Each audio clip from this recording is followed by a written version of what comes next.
Baik, selamat pagi. Sebelumnya terima kasih untuk kehadirannya. Untuk selanjutnya kita akan melakukan tes.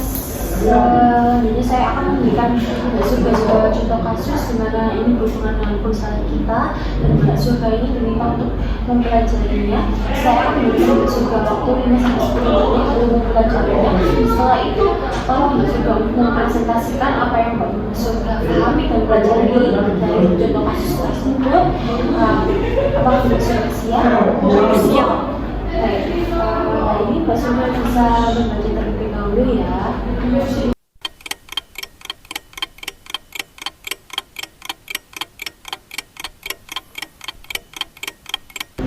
Baik, saya sudah siap untuk memulai mempresentasikan tentang contoh kasus yang sudah diberikan. Apakah saya diperkenankan untuk mempresentasikan? Silakan. Baik, terima kasih. Jadi, yang sudah diberikan adalah contoh kasus bagaimana transformasi strategis portofolio Nestlé 2025 sampai 5 tahun ke depan, yaitu 2030. Jadi, selama saya mempelajari contoh kasus tersebut, saya juga memiliki sebuah pendapat atau jawaban di mana kan Nestlé secara global, pada inti masalah ini, Nestlé secara global kan sedang melakukan transformasi menuju pertumbuhan berbasis inovasi, keberlanjutan, dan digitalisasi rantai nilai. Lalu, kasus yang sudah diberikan yaitu bagaimana transformasi strategis portofolio Nestlé 2025 sampai 2030. Jadi saya mempunyai pendapat dan jawaban untuk pada contoh kasus tersebut, yaitu yang pertama adalah saya akan mempertahankan pertumbuhan jangka panjang tanpa mengorbankan profil jangka pendek, di mana di perusahaan ini perlu fokus adanya portofolio yang bernilai tinggi seperti kayak RTD, premium sambil melakukan SKU, rationalization pada produk margin rendah. Lalu selain itu, menurut saya kita juga perlu efisiensi biaya yang dapat dicapai melalui optimasi sourcing atau kontrak bahan baku untuk perusahaan itu secara jangka panjang. Lalu serta otomatisasi supply chain, yaitu untuk menekankan hasil operasional. Jadi strategi investasi ini bisa dilakukan bertahap, yaitu sehingga beban finansial tidak menekan profit jangka pendek, dan demikian inovasi tersebut itu tetap berjalan, tapi dalam kerangka finansial yang terkendali. Lalu dalam contoh kasus tersebut, saya juga bisa menyimpulkan bahwa untuk mengatasi misalignment antara coffee brand dan finance atau sustainable office, perusahaan itu perlu mengadopsi sebuah strategi alignment framework atau seperti growth responsibility, yaitu di mana setiap inovasi harus memenuhi 3 indikator. Yang pertama, yaitu kita perlunya profitability, terus kedua kita perlunya sustainability, compliance, dan market relevance, yaitu implementasi KPI lintas fungsi dan pembentukan cross functional strategic committee memungkinkan sama divisi untuk memiliki tujuan yang sama. Jadi dalam sebuah perusahaan ini kita juga memiliki pekerjaan atau jobdesk yang berbeda-beda, namun kita bisa melakukan itu dengan cara yang saya sebutkan tadi, yaitu melakukan strategi alignment framework. Jadi dengan pendekatan ini, prioritas inovasi, efisiensi biaya, dan target sustainability dapat berjalan dengan secara selaras dalam satu perusahaan ini. Lalu, menurut pendapat saya, Nestlé itu kan perlu memprioritaskan portofolio masa depan berdasarkan potensi pertumbuhan, yaitu bagaimana tentang kebutuhan konsumen, serta kontribusi margin. Lalu produk premium dan RTD ini kan jadi fokus utama karena pertumbuhan lebih tinggi dan margin lebih baik. Nah, produk tradisional yang awalnya seperti kopi saset masih tetap kita pertahankan karena sebagai cash enginnya, tetapi tidak menjadi fokus investasi yang besar. Jadi kita bisa mengembangkan produk tersebut lebih kita kembangkan secara terbaru atau secara premium sesuai perkembangan zaman di beberapa tahun berikutnya, yaitu sesuai 5 tahun ke depan, sesuai portofolio yang pada contoh kasus tersebut. Jadi selain itu kita juga bisa revolusi kopi tradisional kayak menjadi lebih sehat, atau kita bisa melakukan menjadikan low sugar pada kopi tersebut, dan tetap kita menjaga relevansi sambil tetap mempertahankan pangsa pasar. Lalu menurut saya investasi paling strategis yang pertama itu pembangunan pabrik RTD dan digitalisasi. Jadi kayak pabrik ini akan menjadi motor pertumbuhan jangka panjang. Jadi bisa meningkatkan maju melalui produksi lokal serta kecepatan inovasi. Lalu digitalisasi ini kita bisa melakukan efisiensi berkelanjutan, yaitu kita bisa meningkatkan traceability, mendukung target konsumen, dan akuisisi startup premium meski kayak menarik tapi memiliki resiko atau valuasi tinggi dan dapat diganti dengan strategi partnership tanpa komitmen kapital besar. Lalu bagaimana portofolio ini mencapai di tahun 2025 sampai ke depannya atau 5 tahun ke depan sampai 2030. Jadi untuk mencapai target tersebut tanpa mengambil pertumbuhan, Nestle itu harusnya memerlukan integrasikan sustainability ke dalam strategi bisnis tinggi, di mana bukan sebagai inisiatif tambahan, tapi ini dilakukan melalui pemanfaatan, yaitu dengan cara kita bisa membuat kolaborasi antara petani untuk sumber bahan baku etis dan sumber bahan baku yang sangat bagus, baik kita produksi maupun untuk konsumsi sebagai untuk konsumen. Lalu kita dalam biaya implementasinya kita dapat dibagi melalui efisiensi operasi dan digitalisasi dan pengurangan waste. Selain itu, produk dengan client sustainability premium dapat meningkatkan willingness to pay konsumen.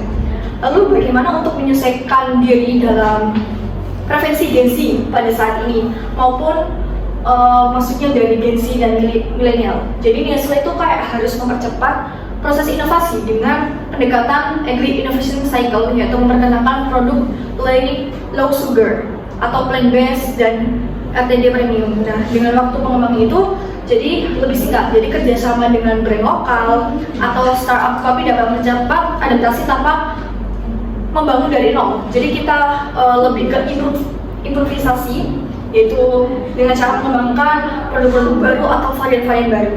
Jadi kayak selain itu riset pasar real time dan data analitik memungkinkan perusahaan itu menangkap perubahan sebuah tren lebih cepat dan merespons secara cepat. Jadi di tahun-tahun berikutnya pasti kita memiliki perubahan yang sangat besar, sangat cepat, apalagi di era kita Gen Z, kita bisa melakukan improve seperti yang saya katakan tadi. Kita akan melakukan secara bagaimana kopi ini bisa menjadi tren atau menjadi laku untuk digemari oleh para konsumen, khususnya pada Gen Z ini. Lanjut, hal itu kita bisa melakukan sebuah strategi besar di perusahaan ini, dan dalam kasus ini saya simpulkan bahwasannya membangun portofolio untuk 5 tahun ke depan juga memerlukan banyak planning, tidak hanya persiapan satu kali, kita harus melakukan persiapan berkali-kali untuk melakukan hal yang benar-benar matang sehingga strategi yang sudah saya jelaskan tadi bisa kita keluarkan atau kita kembangkan dan kita lakukan secara nyata, baik melakukan dalam brand lokal ataupun kita kembangkan dalam brand lainnya sesuai kerjasama antara internal maupun eksternal. Baik, jadi terima kasih. Oke, maksudnya terima kasih untuk pendapat Anda tentang beberapa kasus yang telah saya berikan. Untuk jawaban Anda akan kami diskusikan kembali dengan diri kami dan para dan untuk mereview apakah Anda selanjutnya memang cocok untuk menaik jabatan ke tempat yang Anda pilih. Untuk selanjutnya, apabila ada tes selanjutnya ataupun informasi terbaru akan kita kabarin melalui email ke Mbak Supriya dari apa. Baik, terima kasih. Baik, selamat pagi. Terima kasih saudara kita sudah memanfaatkan waktunya untuk melakukan sesi tes berikutnya. Jadi di sini saya akan melakukan sesi tes berikutnya, yaitu bagaimana saudara memecahkan suatu contoh kasus dan saudara bisa mempresentasikan. Dan contoh kasus ini saya berikan yaitu stagnasi pertumbuhan portofolio kopi Nestle di Asia Tenggara dan dampaknya pada strategi global saat ini seperti apa. Jadi setelah saya bacakan contoh kasus ini, saudara kita bisa melakukan pembelajaran secara mandiri untuk mempelajari bagaimana cara menangani contoh kasus ini. Saya beri waktu 5-10 menit. Lalu apabila sudah selesai, saudara bisa membicarakan kepada saya dan siap untuk melakukan diskusi tersebut. Apakah saudara kita siap? Siap. Oke, ini saya akan bagikan dan ini ada contoh kasusnya. Saudara kita bisa langsung mempelajari.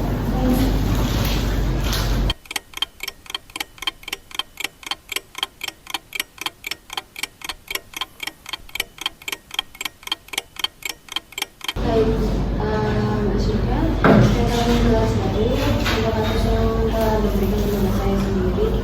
Apakah diperlukan saya untuk mempresentasikan hasil pemikiran saya dan pendapat saya tentang contoh kasus yang telah saya pelajari. Baik, silakan. Baik, untuk contoh kasusnya sendiri, Mbak Saudara tadi menyebutkan bahwa estimasi pertumbuhan portofolio kopi di Asia Tenggara dan dampaknya pada strategi global perusahaan tersebut.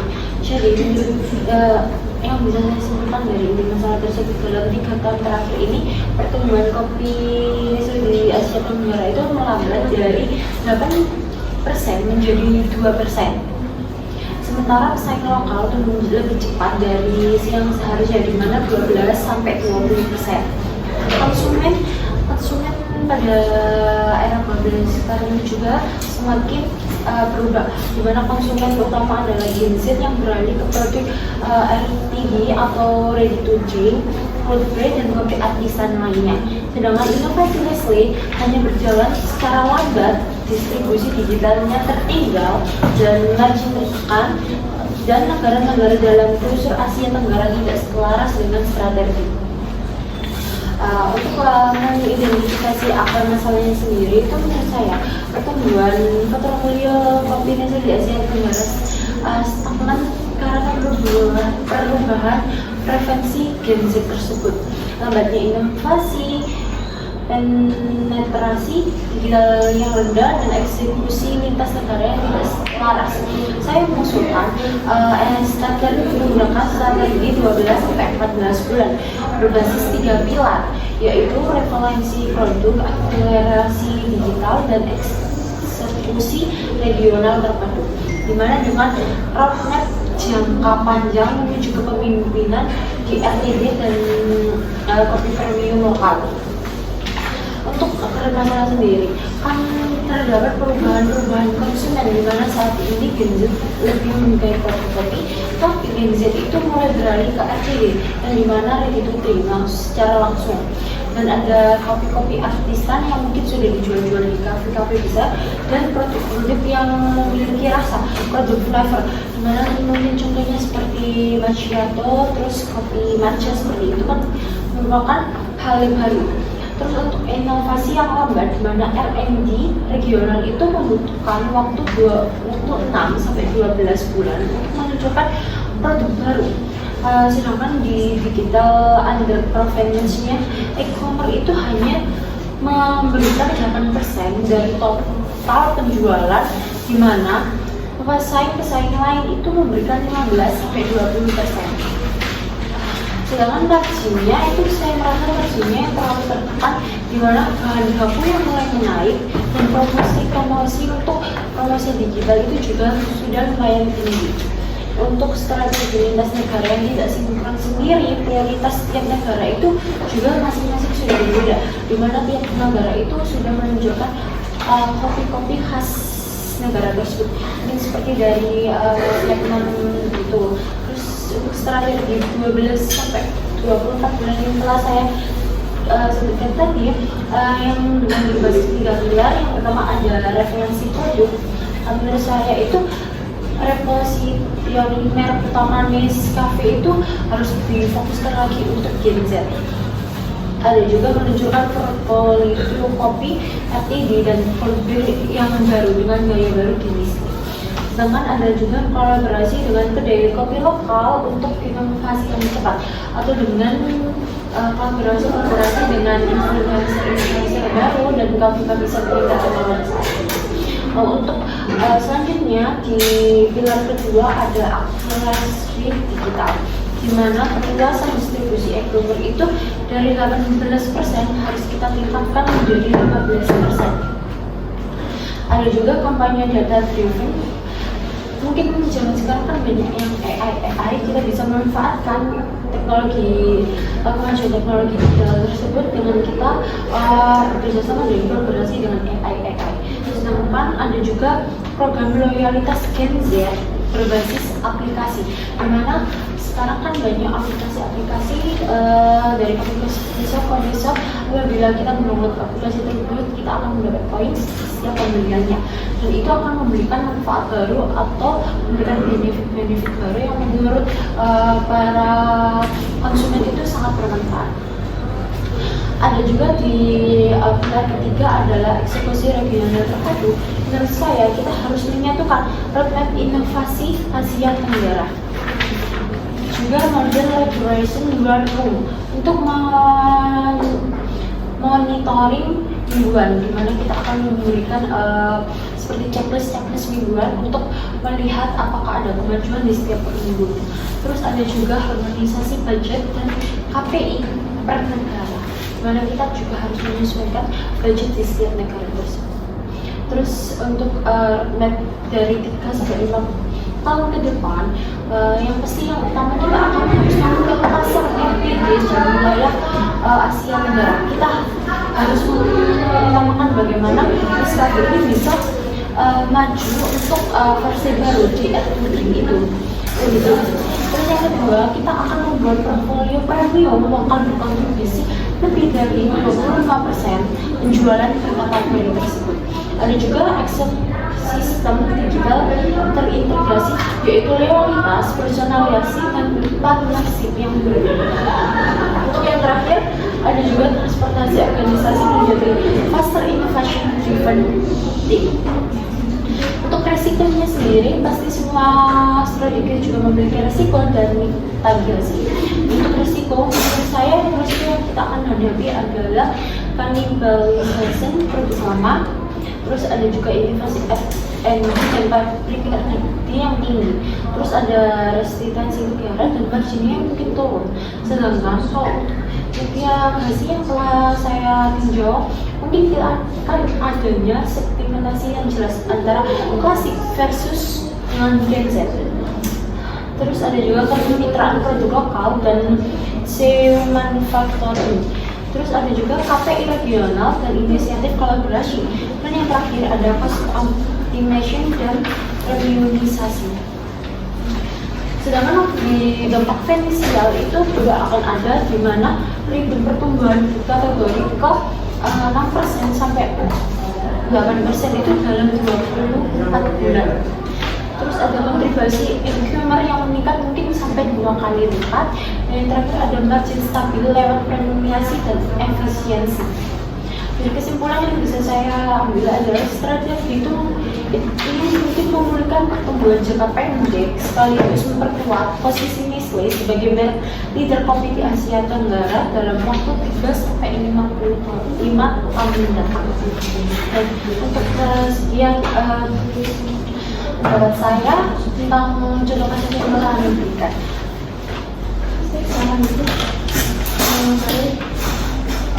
Untuk contoh kasus yang sudah dipresentasikan, untuk hasil penilaiannya atau debatnya saya akan bicarakan beberapa catatan di penilaiannya.